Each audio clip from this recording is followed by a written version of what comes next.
अब प्रत्याहार में हम यूडीएम मतलब यूनिवर्सल डिवाइन माइंड की बात कर रहे हैं। तो यूनिवर्सल डिवाइन माइंड क्या है और किस तरह वो बनी है या आई है, वो हमें समझना पड़ेगा। तो हमने आगे देखा था कि क्रिएशन और एग्जिस्टेंस के बारे में।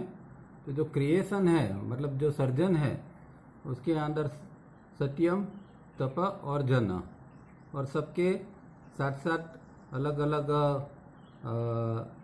तबक्के हैं, साथ साथ अलग सब स्टेजिस है उसके अंदर। तो जन का भी जो लास्ट सब स्टेजिस थे, सातवां, उस दौरान परमात्मा ने मतलब सत्यम ने एक शक्ति का निर्माण किया या एक शक्ति को अपने में से अलग की, और वो शक्ति जन के अंत में निकली। और उसका एक प्रयोजन था कि वो आगे जाके 3 लोग बनाए, भू भुव स्व अस्तित्व, ताकि जो डिवाइन फ्रेगमेंट को अभी जैसे हमारी भाषा में कहे तो वहाँ बैठे बैठे बोर हो गए थे जन लोक में, तो उनको जरा एक यहाँ एक प्लेग्राउंड की तरह ये भू भुव स्व को बनाया जाए, और इन लोग फिर इनमें आएंगे और खुद अपने आप में एक बंधन का स्वीकार करेंगे, और बाद में उनको खुद को प्रयत्न करके छूटना है और फिर से जनलोक में जाना है। तो वो जो एनर्जी बनी थी या निकली थी, वही यूनिवर्सल डिवाइन माइंड जिसको हम कहते हैं, या शास्त्रों की भाषा में कहे तो चित्ती शक्ति।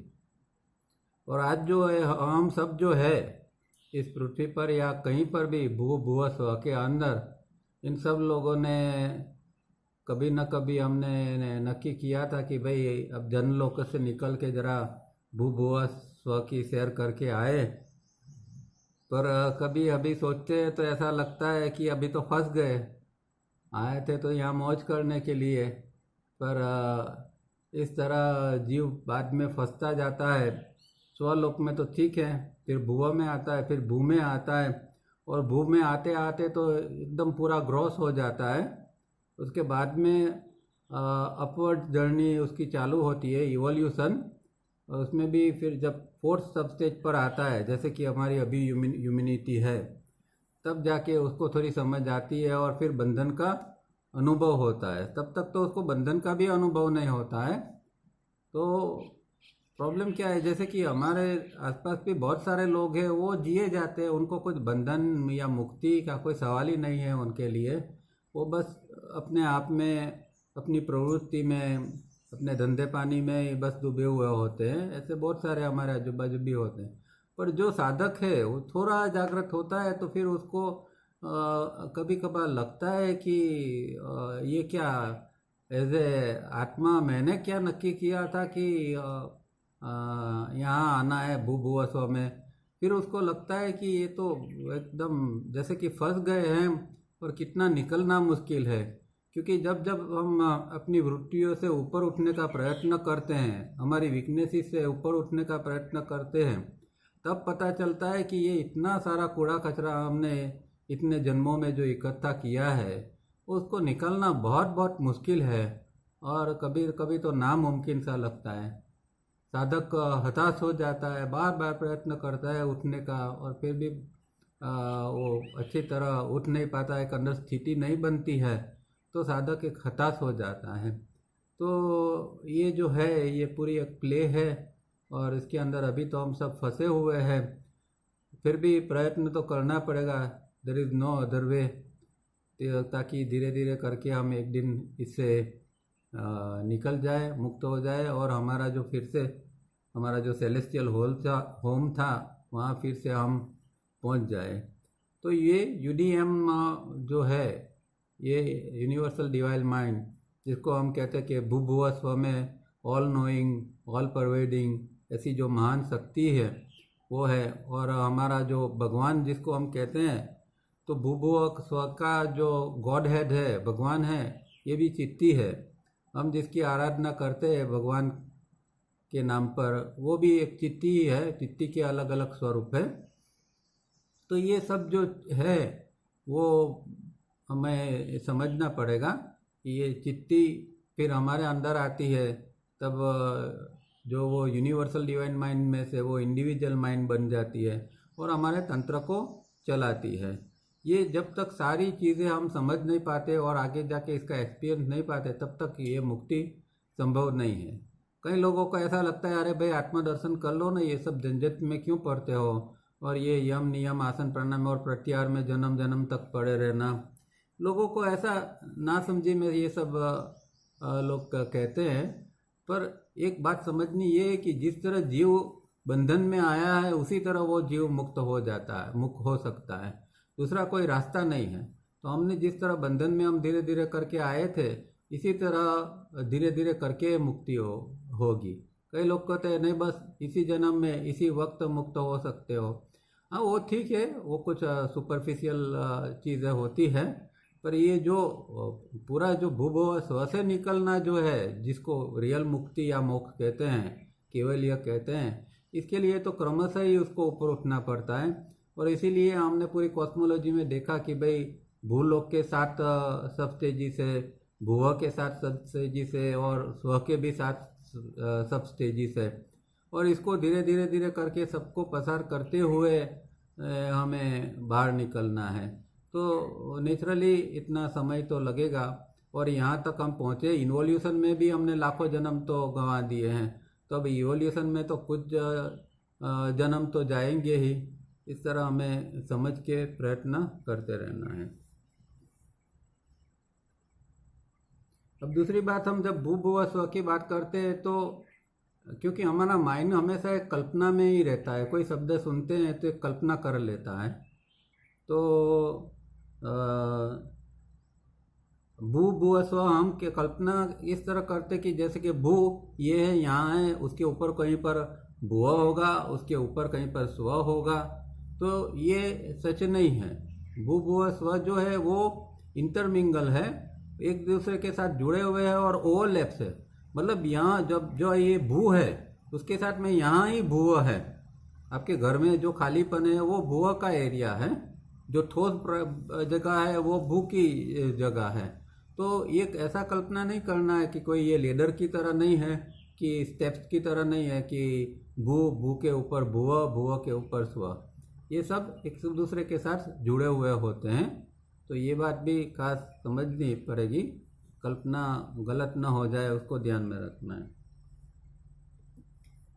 अब वो भी हमने देखा था कि भाई एक शब्द, दो शब्द इसमें हमने देखे थे, एक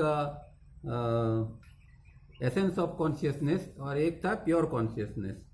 तो एसेंस ऑफ कॉन्शियसनेस है वही चित्ती का भाग है, जो चित्ती में से, चित्ती की ऊर्जा में से जो अलग ऊर्जा हो फिर निकली, उसमें से एक ऊर्जा निकली है वो एसेंस ऑफ कॉन्शियसनेस, और 3 ग्रेड के अंदर है, और हमारे अंदर 3rd ग्रेड की काम करती है, योगियों के अंदर 1st ग्रेड की काम करती है। तो एक ये दो शब्द है। प्योर कॉन्शियसनेस माने चैतन्य, जो आत्म तत्व है या परम तत्व है, वो प्योर कॉन्शियसनेस है। परम तत्व को हम कॉस्मिक कॉन्शियसनेस भी कहते हैं। पर ये जो है चित्ती का अंदर की शक्ति जो है उसको एसेंस ऑफ कॉन्शियसनेस का है, मतलब कि वो चैतन्य के सत्व की शक्ति, एसेंस माने सत्व। तो इस तरह ये एक हमें पता चलता है कि प्योर कॉन्शियसनेस क्या है, और यूडीएम में ये यूडीएम की जो चित्ती शक्ति है वो क्या है। और ये भी पहले देखा था हमने कि जो प्योर कॉन्शियसनेस है उसको ये जो इंग्लिश में 2 शब्द है, अवेयरनेस और कॉन्शियसनेस। तो अवेयरनेस जो है वो यूडीएम के लिए है, और कॉन्शियसनेस शब्द जो है वो चैतन्य के लिए। और इसकी तुलना अगर करें तो तारिया जी कहते हैं कि हमारे लिए तो ये भूभुवस्व में जागृति ही सबसे इम्पोर्टेंट है, और हमें जागृति को ही बढ़ाना है। पर जो आत्मा तत्व है, आत्मा तत्व की शक्ति के संदर्भ में अगर हम जागृति की तुलना करें तो लाखों टन जागृति के बराबर चैतन्य का एक कण भी नहीं होता है। मतलब चैतन्य का एक कण जो है वो लाखों टन जागृति के बराबर या उससे भी ये होता है। तो कहने का मतलब ये है कि हमारी साधना तो अवेयरनेस की है, हमें अवेयरनेस को बढ़ाना है, फिर भी चैतन्य शक्ति के आगे ये यूडीएम की शक्ति कुछ भी नहीं है, क्योंकि चैतन्य वो जो है वो तो परम तत्व का अंश आत्मा के रूप में हमारे अंदर आया हुआ है। तो ये चीज़ भी हमें एक समझनी है कि जागृति की हम कितनी भी साधना करें पर चैतन्य के आगे कुछ नहीं है। फिर भी हमें ये जागृति की साधना तो करनी पड़ती है, क्योंकि भू भुव स्व में जो इंस्ट्रूमेंट है वो जागृति ही है, जिसके द्वारा हम जी सकते हैं, जिसके द्वारा इवन भू भुव स्व का भी अनुभव लेना है तो भी वो जागृति के द्वारा ही आएगा। पर चैतन्य एक बिल्कुल अलग चीज़ है, वो समझना है। लास्ट टाइम हमने एक और बहुत इम्पोर्टेंट और बहुत गहरी बात इसमें देखी थी कि भाई हम ये जो यहाँ पोल्यूशन की बात करते हैं और ये पृथ्वी के ऊपर कितना पोल्यूशन फैला हुआ है, हवा के अंदर, पानी के अंदर वगैरह वगैरह। पर तावड़िया जी कहते हैं कि उससे तो ज़्यादा हम पोल्यूशन सूक्ष्म स्तर के ऊपर हमारे नेगेटिव विचारों को बाहर थ्रो करके हम करते रहते हैं। तो ये एक बहुत इम्पोर्टेंट बात है कि भाई जो सूक्ष्म स्तर के ऊपर हम जो नेगेटिविटी को बढ़ाते जाते हैं और वो हमेशा वो हमारे आज्ञा चक्र के द्वारा बाहर निकलता जाता है। तो ये हर समय हम एटमॉस्फेयर को गंदा करते रहते हैं, पर ये इसके बारे में हम ना कोई सोचते, इसके बारे में कोई बात भी करता है, पर ये बहुत गंभीर बात है और इसके बारे में सोचना चाहिए, ऐसा तावड़िया जी कहते हैं। अब आगे पढ़ते हैं आज 296 के ऊपर, page number 296। Refer to diagram 3b. The first grade of the energy of the essence of consciousness, which is sattvic manas, in a state of mano nirodh or vahu mano, with the flowing UDM does not flow the normal way. अब अगर आपके पास diagram है इस book के अंदर तो आप देख पाओगे कि अलग अलग डायग्राम के अंदर अलग अलग स्थितियाँ बताई है। तो डायग्राम नंबर 1, 2 और 3A इसके अंदर जो है इससे बिल्कुल अलग 3B के अंदर है, क्योंकि पहले हमने देखा था कि भाई हमारे अंदर जो इनकमिंग इम्पल्स आता है 5 इंद्रियों से, वो अंदर आके फिर मेमोरी को मिलता है, उसके मुताबिक की मतलब आइडेंटिकल मेमोरी को मिलता है और आगे जाके फिर ISM केंद्रों के ऊपर वो विचार बन के बाहर निकल जाता है। तो जब तक समाधि लगानी है तो ये अगर ये प्रोसेस चालू है तो फिर समाधि कभी भी लगेगी नहीं, या गहरा ध्यान कभी भी हो नहीं पाएगा, क्योंकि विचार बनते ही जाएंगे तो फिर ध्यान या समाधि कैसे लगेगी। तो फिर उसके अंदर योगियों ने ढूंढ निकाला कि भाई दूसरा भी कोई रास्ता होना चाहिए कि जो इनकमिंग इम्पल्स आता है वो मेमोरी पैटर्न को मिले बिना ही बाहर निकल जाए, क्योंकि अगर एक बार वो मेमोरी पैटर्न को मिलता है तो फिर विचार बनना निश्चित है। तो ऐसा कुछ रास्ता होना चाहिए कि ये इनकमिंग इम्पल्स तो अंदर आ गया पर अभी वो उसको मेमोरी पैटर्न को मिलने नहीं देते हैं और डायरेक्ट उसको बाहर आज्ञा चक्र से बाहर फेंक देते हैं। इसीलिए फिर 3B की जो साधना है वो ये स्थिति की है कि उसके अंदर जो रेगुलर जो मार्ग है अंदर जो इनकमिंग इम्पल्स का, उसके बदले में वो इम्पल्स को कोई दूसरी जगह से भेजना होता है, वो स्थिति जो है वो 3B की है। अब वो किस तरह है, किस तरह बनता है, वो यहाँ आगे बताते हैं। Firstly it opens because of spiritual will now develop the major block or wall at the base of the central spinal canal and consciously flows through it and not through the pair of the twins nadis Ida and Pingla up to Taluka.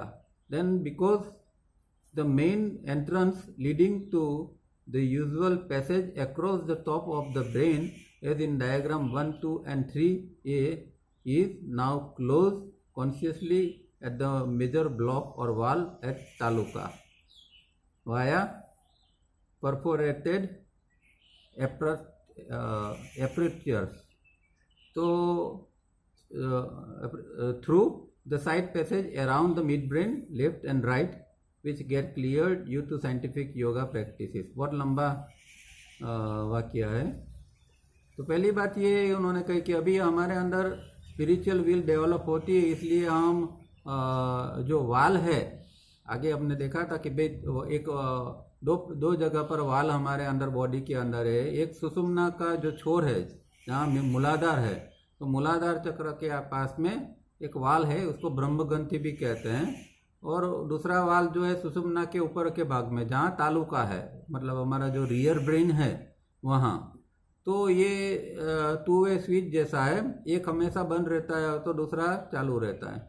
Normal course में क्योंकि जब तक कोई साधना नहीं करता है तब सुषुम्ना का जो वाल है वो बंद ही रहेगा, और ये जो है तालुका का वाल है वो हमेशा चालू रहता है। तो इनकमिंग इम्पल्स आता है अंदर, वो ईडा और पिंगला से जाता है, क्योंकि सुषुम्ना तो बंद है, उसमें से तो जाने का सवाल ही नहीं पैदा है। अगर सुषुम्ना से हमें ये इनकमिंग इम्पल्स को अंदर ले जाना है तो पहले तो नीचे का वाल को खोलना पड़ेगा, और जैसे वो वाल खुलेगा तो वो तालुका का जो पास में जो वाल है वो बंद हो जाएगा। तो इनकमिंग इम्पल्स नेचुरली फिर ब्रेन के अंदर एंटर नहीं हो सकेगी, और जो मेमोरी पैटर्न है उसको भी नहीं मिल पाएगी। तब जाके जो है वो इम्पल्स फिर दूसरे रास्ते से निकल जाएगा। तो जो ध्यान, गहरा ध्यान या समाधि इस तरह लग सकती है। इन शॉर्ट इसका ये इतनी लाइनों के अंदर बात कही है।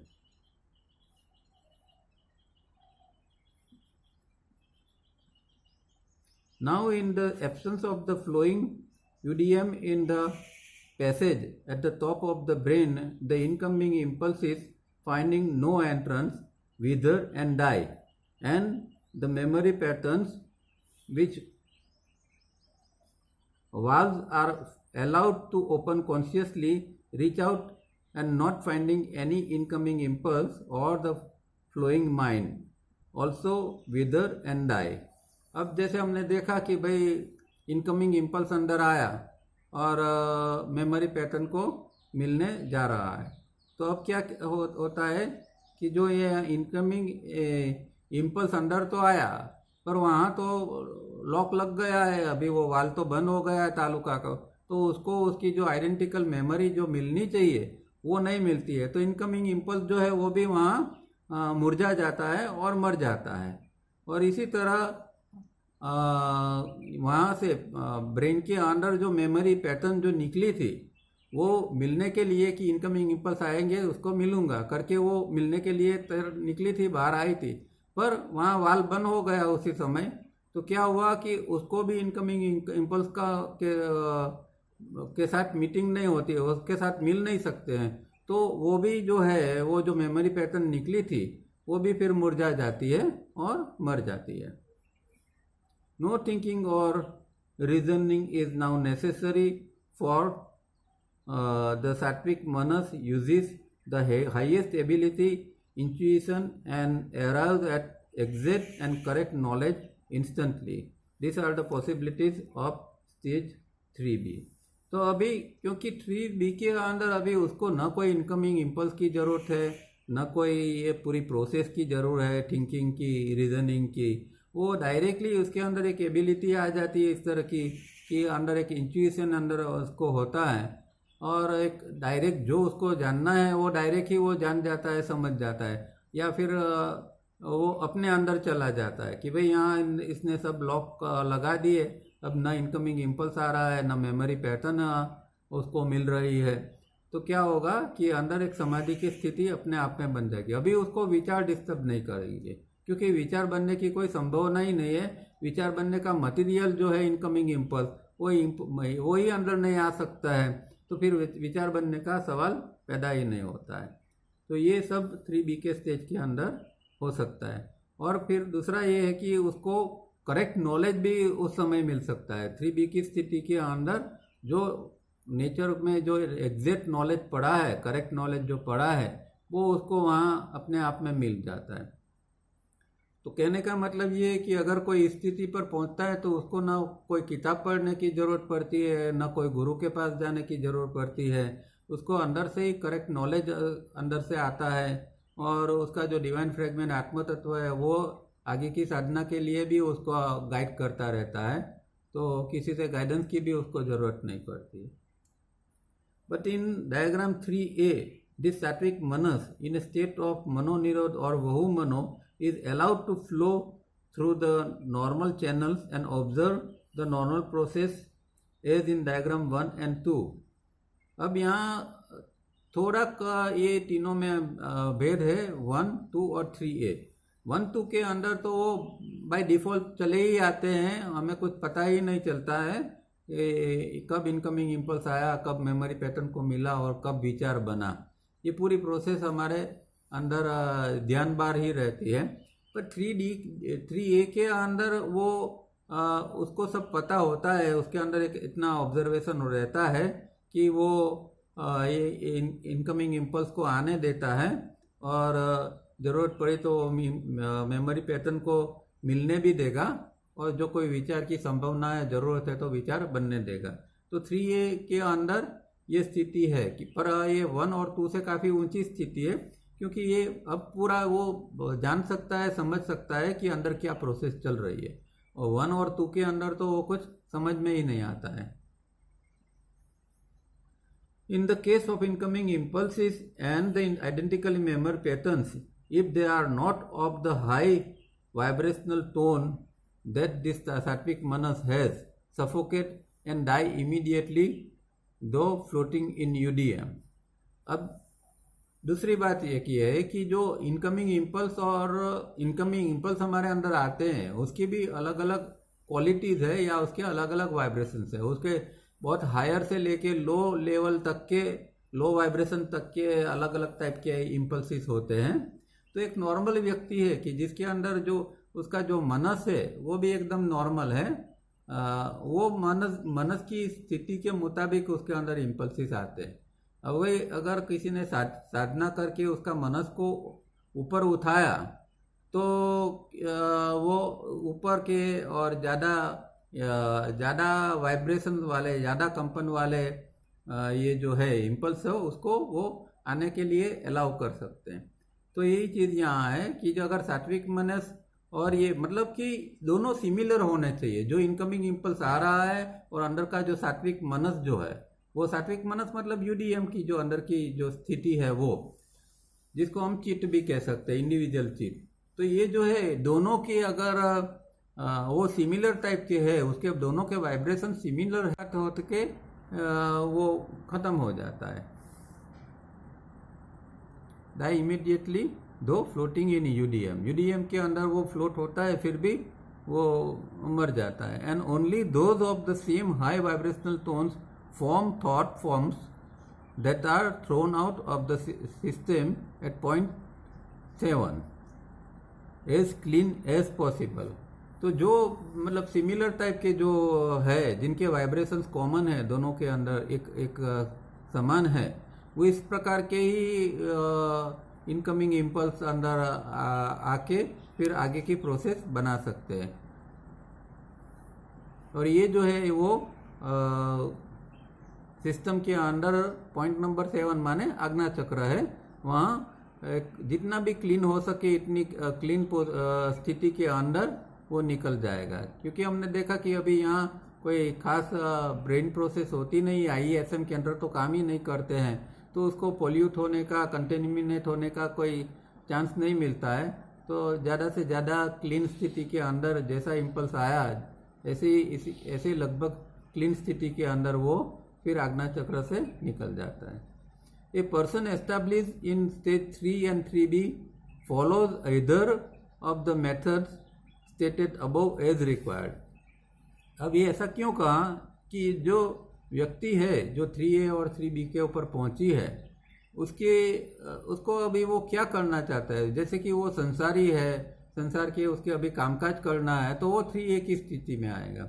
और जब उसको कुछ कामकाज नहीं है और अपने अंदर जाना है, अंदर की और उसको अंदर ध्यान ले जाना है तो वो 3B की स्थिति में अंदर चला जाएगा।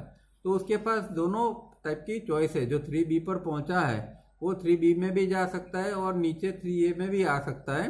और 3A के अंदर जब उसको कामकाज करना है, जब मेमोरी की ज़रूरत है, तो फिर वो 3A में मेमोरी को और इनकमिंग इम्पल्स को मिलने देते हैं और कामकाज कर सकता है, देख सकता है। इसीलिए हम देखते हैं कि भाई जो योगी है, जो महापुरुष थे हमारे आसपास भी हमने जो देखे थे इतने समय में, तो कभी वो भी हमारी तरह ही बातें करते हैं, हमारी तरह भी वो कुछ याद करते हैं, बोलते हैं वगैरह, क्योंकि वो उस समय ये थ्री एक ही स्थिति में आते हैं। उसको भाषण देना है, प्रवचन करना है, तो वो थ्री एक ही स्थिति में अंदर आ जाएगा। उसको कुछ समझाना है, पर उसको अंदर से खुद कुछ समझना है तो, या राइट नॉलेज उसको चाहिए, तो वो थ्री बी की स्थिति के अंदर चले जाएंगे। तो इस तरह हम संतों के जीवन को देखकर भी हमें पता लगता है कि वो किस तरह ये थ्री ए बी की स्थिति का उपयोग करते थे। ड्यू टू मिसकंसेप्शन, मूल प्रकृति is suppose to be the highest or the most basic form of matter from which all that we know as matter has germinated। अब यहाँ एक गैर समझ एक बनती है कि मूल प्रकृति जो है उसको ही एक इसका जो पदार्थ का जो रूप है, वो पदार्थ का रूप जो है, हाईएस्ट रूप जो उसका होता है, वो ऐसे समझते हैं कि भाई ये मैटर जो है वो इससे मूल प्रकृति से बनी है। अब ये शब्द थोड़ी टर्मिनोलॉजी है और शास्त्र है, फिर आगे हम देखेंगे कि मूल प्रकृति क्या है और सात्विक मनस क्या है और किस तरह एक जेंटल सब्सटेंस होता है, वो इसमें सब में क्या फर्क होता है, जैसे यहाँ अभी आगे यहाँ बताते हैं। But this is not so, as stated earlier in Swaha universe, only the gentle substance prevailed, and this gentle substance, due to immense fall in vibration at a steady rate in Swaha, and after passing through the first minor ring pass knot, is then Mula Prakriti or primordial matter in Bhuva। तो यहाँ ये involution की बात की है। एक gentle substance माने क्या, सौम्य तत्व जिसको कहते हैं, वो यूडीएमई है, चित्ती है। तो ये जो चित्ती जो है वो पहले स्व के अंदर जो चित्ती थी, उसकी जो स्थिति थी वो बहुत सूक्ष्म थी, पर जैसे जैसे वो भुव के अंदर आने लगी तो भुव लोक के अंदर फिर उसके अंदर ग्रॉसनेस, उसके वाइब्रेशन जो थे वो काफ़ी ग्रॉस हो गए स्व के कंपैरिजन के अंदर। और जहाँ यहाँ जो अभी जो वो इसकी स्थिति है उसको मूल प्रकृति कहा जाता है। तो ये एक डिफरेंस समझने की बात है कि ऊपर जो है वो सात्विक मनस है, पर ये जब नीचे आती है स्व के अंदर उसको सात्विक मनस कहते हैं, पर नीचे आती है तो वो भुव के अंदर फिर वो मूल प्रकृति उसको कहा जाता है। We have noted earlier that this flowing UDM is also termed manas। अब ये UDM जो है वो जो अंदर आ रहा है वही उसको ही हम मनस कहते हैं। And so we find in the shastras the statement प्रकृति evolved into manas। तो शास्त्र के अंदर, इसीलिए शास्त्र के अंदर कहा, क्योंकि UDM जो है, अब UDM को प्रकृति भी कहते हैं, पर UDM जो है वो मनस भी उसको कहते हैं। तो प्रकृति इवॉल्व इन मनस, उसका मतलब क्या है कि प्रकृति, अभी जैसे हमने कहा कि इस तरह के भुवलोक के अंदर जो वो है वो मूल प्रकृति है, पर स्वलोक के अंदर वो इवॉल्व हो जाती है और वो सम्य तत्व या ये जेंटल सब्सटेंस बन जाती है। तो मूल तत्व जो है, मूल प्रकृति है, वही ऊपर लोक के अंदर वो जेंटल सब्सटेंस है, और वो जब नीचे आ जाती है उसके अंदर वाइब्रेशन ज़्यादा बढ़ जाते हैं, तब उसको मूल प्रकृति कहा जाता है। सम्य तत्व वो खुद अवक्रांति के दौरान वो मूल प्रकृति बनते हैं। तो इन्वोल्यूशन होता है तो सम्य तत्व स्वलोक में है, अब इन्वोल्यूशन हुआ, भुव हुआ, तो भुव के अंदर वो मूल प्रकृति बन गया।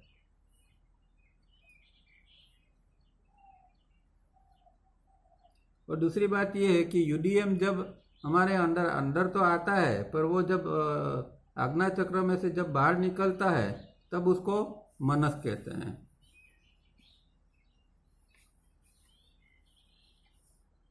Does it not mean that the Mula Prakriti can become the gentle substance found in Swa where there is yet no Mula Prakriti?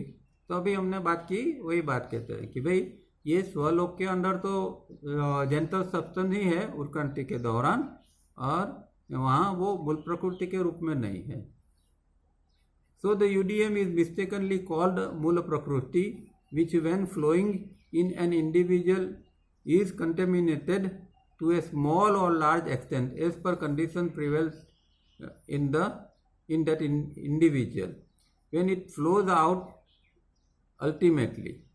तो ये जो मूल प्रकृति या जो यूडीएम जो है, जिसको यूडीएम को मूल प्रकृति यहाँ गलती से कहते हैं, पर वो जब इंडिविजुअल माइंड के रूप में हमारे अंदर आती है तब क्या होता है कि वो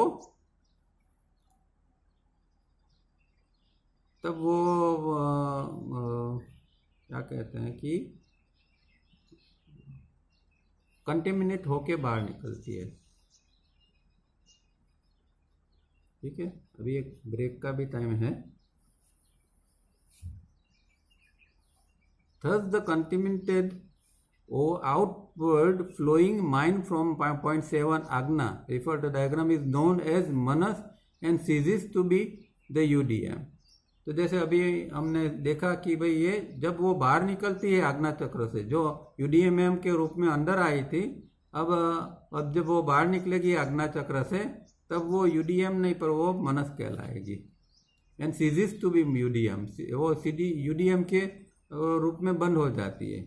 It is the individual's outflow mind and as such is much different in quality from that which flowed in as the UDM.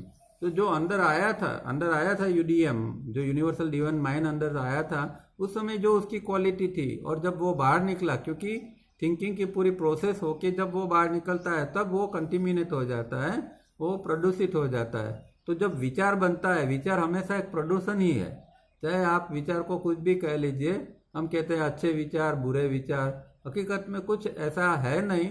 कुछ भी विचार जो है, विचार अपने आप में एक नॉनसेंस है, क्योंकि विचार जो है वो अंदर की स्थिति को वो डिस्टर्ब करता है. अंदर जो एक स्थिति बनी होती है, हम जब ध्यान में भी बैठते हैं, थोड़ा बहुत जो कुछ सामान्य ध्यान भी करते हैं, तो हम जैसे देखते हैं कि भाई थोड़ा सा ध्यान लगा और जैसे एक विचार आया तो वो स्थिति चली जाती है. तो अध्यात्म के क्षेत्र में तो विचार एक जो है वो डिस्टर्बेंस ही है.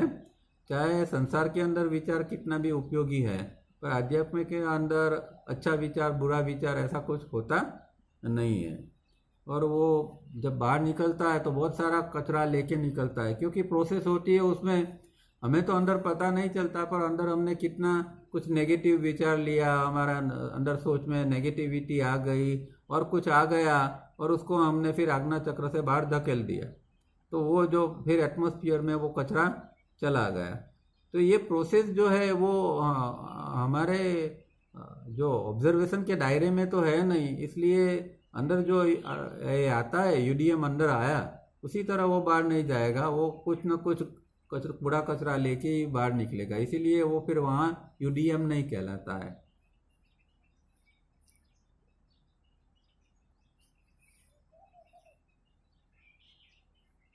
This happens from a limited to a large extent in different individuals as per diagram 1, 2 and 3a. The reason being that in the usual channel as in diagram 1 and 2 and to a very limited extent in 3a, it has to get mixed up with incoming impulses together with memory patterns, which in 3b are kept out at taluka at the base of the behind mind brain by the block or wall now in close position. तो ये हम पहले देख चुके हैं कि 3b की स्थिति के अंदर तो वो उसको अंदर ब्रेन के अंदर जाने ही नहीं देते, जो कि 3 जो डायग्राम 1, 2 और 3a कुछ हद तक 3a के अंदर जिस तरह जाता है, ये इनकमिंग इम्पल्स जिस रास्ते से जाता है, इस तरह 3b में जा नहीं सकता है, क्योंकि वो वाल वहाँ तालुका के पीछे जो वाल है उसको बंद कर दिया गया है, इसलिए वहाँ इम्पल्स अंदर जा नहीं सकता और इस तरह विचार बनते नहीं हैं. तो इन तीनों स्थितियों के अंदर अलग अलग रहता है.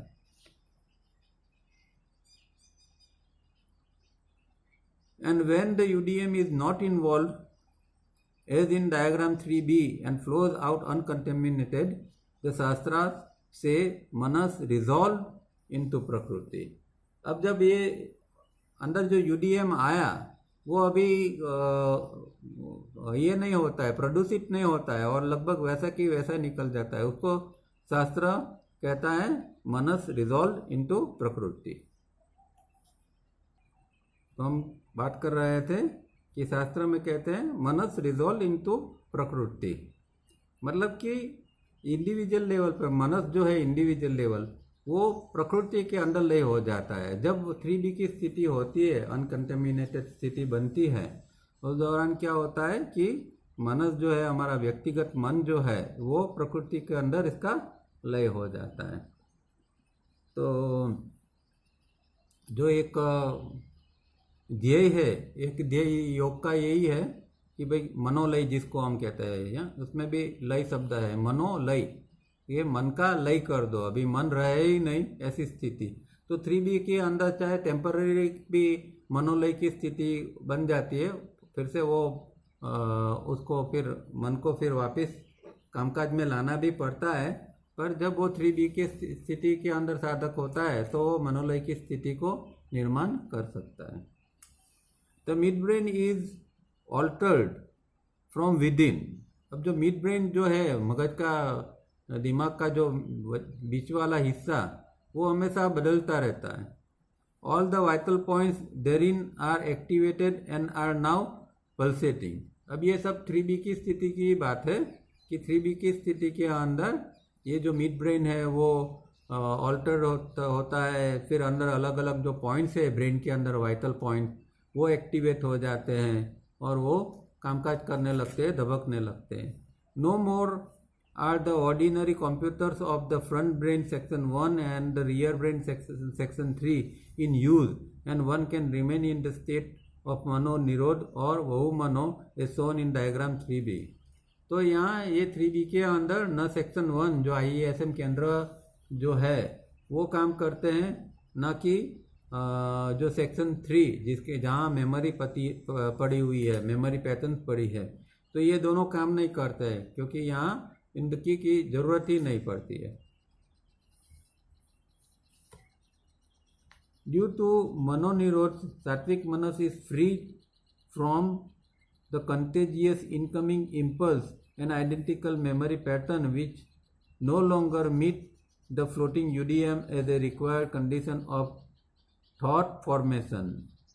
तो थॉट फॉर्मेशन के लिए क्या है कि UDM के अंदर ये इनकमिंग इम्पल्स और आइडेंटिकल मेमोरी पैटर्न को मिलना होता है, तब जाके ये बनते हैं। पर अभी इस स्थिति के अंदर वो इस तरह के जो कंटेंजियस इनकमिंग इम्पल्स आते हैं, जो प्रदूषित है, चेपी दूषित है, ऐसे जो अंदर जो आते हैं वो अभी इस स्थिति के अंदर आ नहीं सकते 3B के अंदर, क्योंकि यहाँ मनोनिरोध है। And the UDM is not contaminated because thought formations are not created। तो यहाँ ये प्रोसेस ही नहीं होती है, तो UDM जो अंदर का जो UDM है, अंदर का मनस है, वो कंटेमिनेट नहीं होता है, वो प्रदूषित नहीं होता है। So a new and different process is put in operation within the primary body and thinking instrument, and the physical body and physical brain as well. The emotions are refined, sex is sublimated and the ratio are changed। तो यहाँ ये एक अलग प्रकार की प्रक्रिया होती है। अभी यहाँ न विचार बनता है या कुछ नहीं होता है, एक एनर्जी अपने आप में अंदर काम करती है। तो प्राइमरी बॉडी और थिंकिंग इंस्ट्रूमेंट के अंदर अलग प्रकार से कामगिरी चालू हो जाती है, और जो इमोशंस जो IESM केंद्र है, इसमें जो इमोशन और सेक्स ये सब रिफाइन होते हैं, इमोशंस रिफाइन होता है, और सेक्स जो सेक्स एनर्जी है वो सब्लिमेट हो जाती है, ऊर्ध्वगामी बनती है, और रेशियो जो है वो भी चेंज हो जाता है। Actually allowing the UDM to thus flow uncontaminated as in diagram 3B is the natural constant state of the mind and involving it with the incoming impulse and memory pattern is the incorrect and unnatural state of UDM. तो UDM की सही स्थिति क्या है, अंदर का मनस की सही स्थिति क्या है कि जब ये इनकमिंग इम्पल्स और मेमोरी पैटर्न नहीं मिलते हैं वो उसकी सही स्थिति है, और जब जो दोनों मिल जाते हैं तो वो सही स्थिति नहीं है, वो अप्राकृतिक कहते हैं, अननेचुरल, वो अप्राकृतिक स्थिति है। पर फिर भी वो अप्राकृतिक स्थिति है, पर संसार में जीने के लिए और ये ब्रेन का उपयोग करने के लिए उसको भी करना पड़ता है, चाहे वो कितना अननेचुरल हो। पर ये यूडीएम की अननेचुरल स्थिति है, पर सामान्य आदमी को जीने के लिए इसका ही उपयोग करना पड़ता है। No will is involve nor what is mistakenly called making the mind blank. अब हमारे आध्यात्म के अंदर ऐसे शब्द बहुत घुस गए हैं, प्रचलित हो गए, जैसे कि कोई कहते हैं कि ध्यान के अंदर भाई माइंड को ब्लैंक कर दो, कहीं गुरु लोग भी बोलते हैं माइंड को ब्लैंक कर दो, या अंदर एक ऐसी निर्विचार स्थिति। ये शब्द जो है वो निर्विचार तो ठीक है, चलो अभी निर्विचार की स्थिति तो इनकमिंग इम्पल्स नहीं आता है तो बना सकता है, पर माइंड ब्लैंक क्यों नहीं है? क्योंकि माइंड क्या है, वो तो एक इनकमिंग इम्पल्स जो फ्लो है उसको ब्लैंक करना ऐसा कुछ है ही नहीं। वो एक यूडीएम जो है वो तो एक पूरी एक प्रोसेस है, उसमें खाली करना। हम यहाँ माइंड मतलब कि एक प्रोडक्ट के रूप में यहाँ माइंड का शब्द उपयोग करते हैं, और इसीलिए कहते हैं कि भाई माइंड ब्लैंक कर दिया, मतलब कि मन को खाली कर दिया। तो मन को प्रोडक्ट के रूप में नहीं समझना है। मन जो है वो यूनिवर्सल डिवाइन माइंड है, वही हमारे अंदर आके इंडिविजुअल माइंड बनता है। तो वो तो एक फ्लो है, हमेशा वो एक फ्लो की तरह आता है और काम करता है रहता है। तो ये कोई मन नाम का कोई एक ठोस तत्व अंदर नहीं पड़ा हुआ है। हाँ, मेमोरी है, ब्रेन है, वो हम कह सकते हैं कि भाई ब्रेन का हमने उपयोग किया, मेमोरी का उपयोग किया, वो अलग बात है। पर माइंड, जहाँ तक माइंड या मन की बात है, तो वो तो है, वो तो एक फ्लो ही है। For whoever says so does not know what mind and thinking is। क्योंकि अगर आप ये माइंड की टर्मिनोलॉजी बदल देंगे, जो सही टर्मिनोलॉजी है यूडीएम की, उस शब्द में अगर माइंड शब्द आप उपयोग करेंगे तो फिर माइंड ब्लैंक होना ऐसा शब्द का उपयोग ही नहीं कर सकते। पर क्योंकि हम थोड़े ब्रेन जो है जिसके अंदर मेमोरी पड़ी है, और कुछ समय के लिए अगर मेमोरी का उपयोग नहीं करते हो तो ऐसा हम शब्द प्रयोग करते हैं, बाकी माइंड ब्लैंक जैसा कुछ हो नहीं सकता। Such creative people enter this state temporarily and unconsciously। अब हम कई बार कई लोगों का कुछ पढ़ते हैं या कुछ जैसे कोई कवि ऐसी बहुत गहरी रचना कर देते हैं, कोई लेखक जो होता है ऐसी कोई क्रिएटिव चीज़ बना देते हैं। इस तरह हम जो पोर्ट्रेट होते हैं उसको भी पहले के देखते थे, कुछ पुराने जो थे वो लोगों ने जो बनाया था, या स्कल्पचर जो हम देखते हैं, तो या फिर साइंटिस्ट वगैरह होते हैं जो संशोधन करता होते हैं, वो लोग कई बार इस स्थिति के अंदर पहुंच जाते हैं। ये जो अंदर की थोड़ी 3B जैसी जो स्थिति है कि भाई अंदर कुछ है नहीं, अभी इनकमिंग इम्पल्स शायद आ रहा है या एकदम कम स्थिति के अंदर है, पर वो अंदर ऐसी एक स्थिति बन जाती है ताकि वो उसको एक करेक्ट नॉलेज किसी तरह प्राप्त हो जाता है। तो ये कई बार हो सकता है, पर वो टेम्पररीली होता है। मतलब खास करके नींद के अंदर ऐसा सुना है कि कई लोगों को, कई साइंटिस्ट तो कई प्रकार के जो क्ल्यू है वो नींद के अंदर मिलते थे। तो कभी बार ऐसा होता है, पर इसीलिए कहा कि टेम्परली एंड अनकॉन्शियसली, मतलब उसका कोई काबू नहीं है, वो चाहे तब वो ऐसा नहीं कर सकता है। कभी कभार कुछ नेचर की कृपा से ऐसा हो जाता है और उसको कुछ राइट नॉलेज या कुछ ऐसी इंट्यूएशन आ जाता है, बाकी वो आदमी नॉर्मल ही होता है rest of the time. Which stage 3B ends the need of mind for intellectual illumination. तो ये बौद्धिक प्रकाश की 3B की स्टेज के अंदर ज़रूरत नहीं पड़ती है माइंड को। वहाँ जो है वो अंदर की अंदर से ही उसका एक इंट्यूएशन चालू होता है। इंटेलेक्चुअल इल्यूमिनेशन की जरूरत की बुद्धि का उपयोग करके वो कुछ करे, इस तरह की वहाँ 3B में ज़रूरत नहीं है। वो 1 to 3A के अंदर इस तरह का वो उपयोग कर सकता है। The individual who can reach the state shown in diagram 3D has arrived. अब व्यक्ति जो है वो यहाँ इस 3D के स्टेज के ऊपर आ गया है, तो मतलब कि उसने कुछ ध्येय अपना प्राप्त कर लिया है, कोई स्थिति के ऊपर वो अराइव हो गया है, वो ध्येय के पास पहुंच गया है।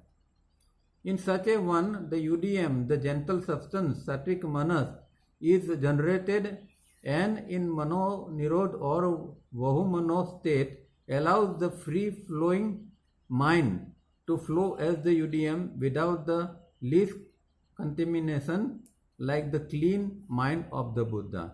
तो अभी ये स्थिति के अंदर क्या होता है कि जो UDM जिसको कहे या जिसको जेंटल सब्सटेंस सौम्य तत्व का है या सात्विक मनस का है, वो वहाँ उत्पन्न होता है ये 3B की स्थिति के अंदर, और वो उसके अंदर सहज भी प्रदूषण नहीं होता है। और वो जैसे कि बुद्धा का किस तरह क्लीन ब्रेन क्लीन माइंड था, इसी तरह का 3B के अंदर व्यक्ति का क्लीन माइंड रहता है। वहाँ कोई प्रकार का, क्योंकि विचार की प्रक्रिया नहीं है, इसलिए कोई किसी प्रकार का प्रदूषण वहाँ फैलता नहीं है। दिस इंट्यूशन मनो निरोध और वहु मनो makes possible instant correct knowledge because the inflowing all pervading UDM knows all and everything in existence and is able to give instantly all the replies to all the problems without the usual process of logical thinking that is so necessary and indulged in stage 1, 2 and 3A, and so the individual also can know all and everything in existence। तो यहाँ अभी ये जो मनोनिरोध की स्थिति है, उस स्थिति के अंदर ये थिंकिंग प्रोसेस से नहीं, पर वो क्योंकि UDM उसके अंदर आ गया, अभी यहाँ इंडिविजुअल माइंड नहीं रहता है। देखो हमारा जब इंडिविजुअल माइंड शांत हो जाता है, थिंकिंग प्रोसेस नहीं होती है, थिंकिंग प्रोसेस होती है तो इंडिविजुअल माइंड भी रहता है। थिंकिंग प्रोसेस नहीं होती है तो UDM अपने आप में वो व्यक्ति के अंदर वो काम करने लगती है। और ये बात हमने चित्ती सूत्रों के अंदर भी देखी थी।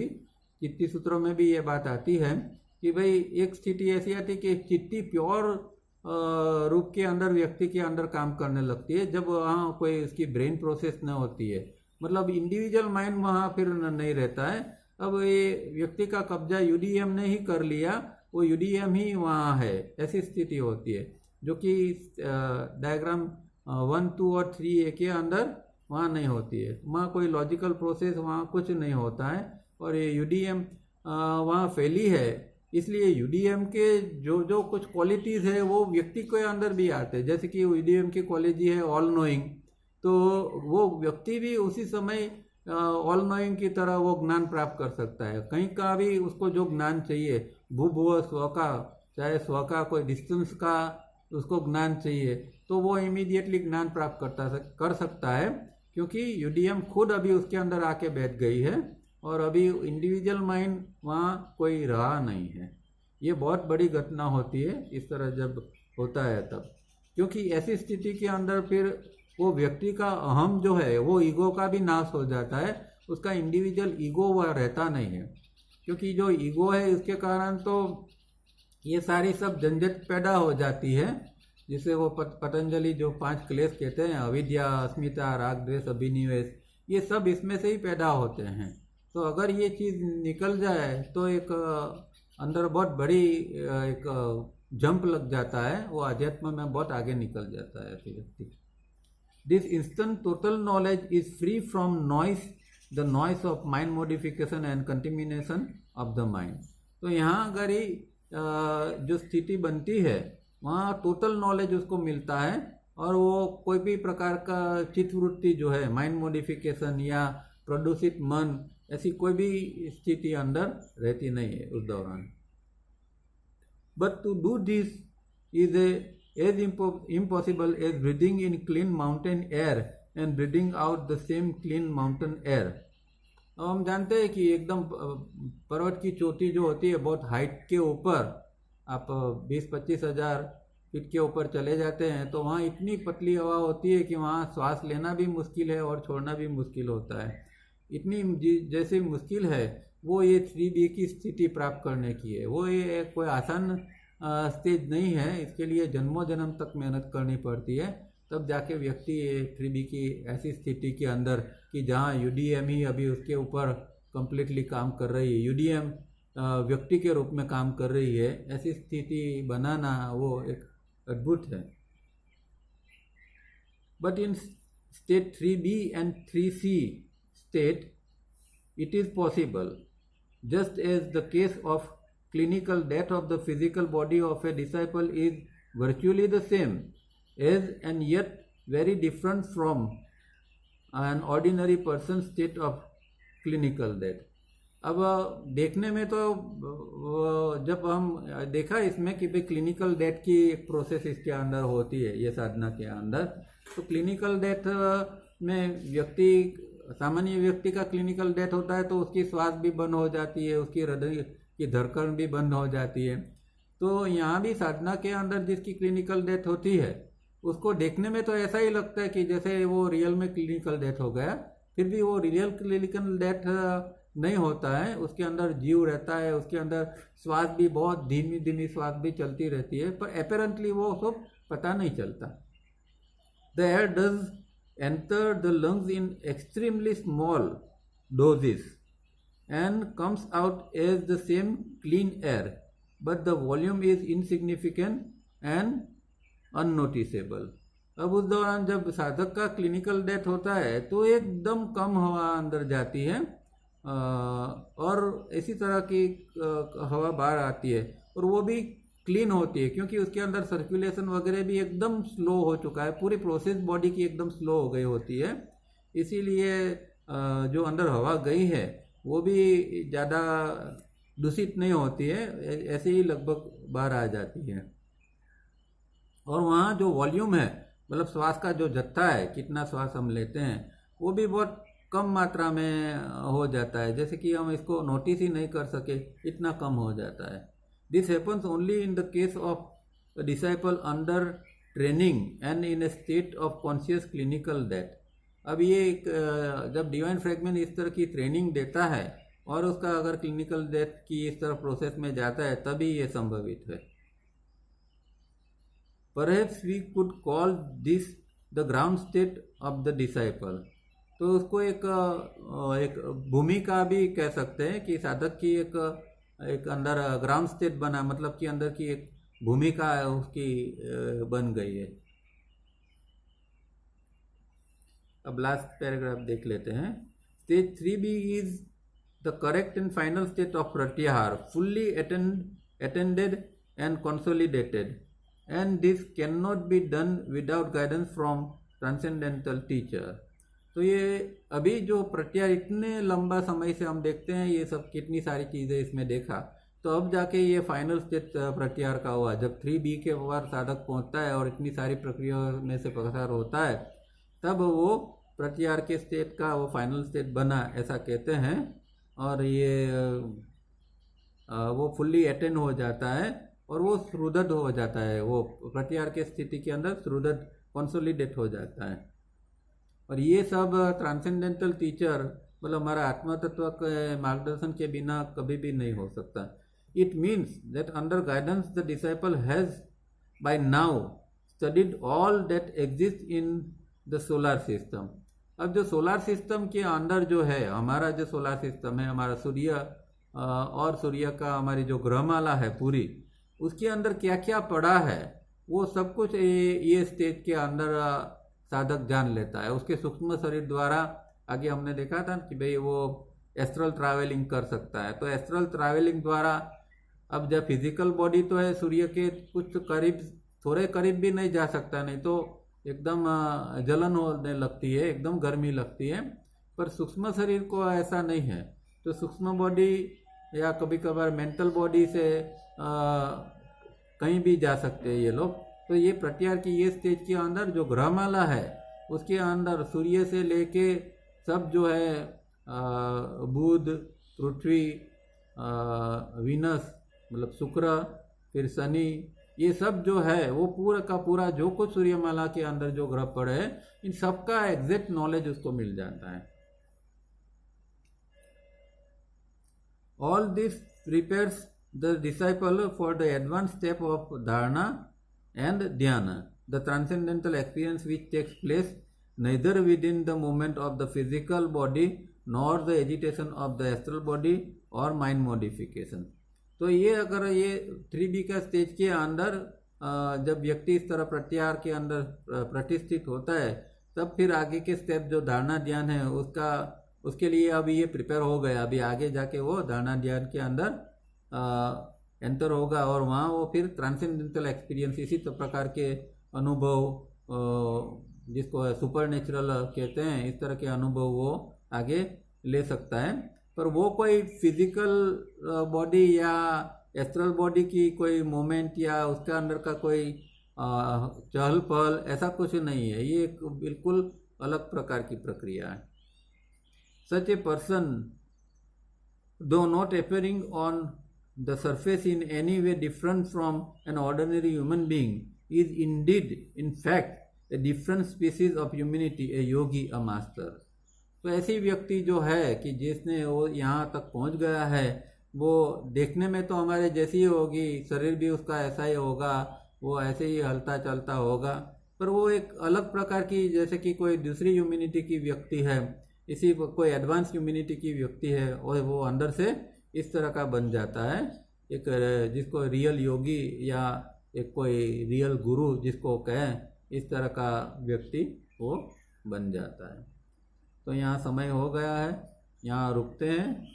आज कुछ बहुत थोड़ी कठिन बात, क्योंकि यूडीएम जो अंदर आती है मूल प्रकृति वगैरह की थोड़ी बात थोड़ी कठिन थी और शायद कई लोगों को इसमें इंटरेस्ट नहीं भी पड़ा हो, पर ठीक है, ये सब जानना समझना पड़ता है। और आज हमने देखा है, नहीं समझ में आया तो एक बार पढ़ लेना, आगे भी हम बात करेंगे। यहाँ रुकते हैं, फिर नेक्स्ट वीक आगे का देखेंगे। तब तक के लिए थैंक यू, धन्यवाद।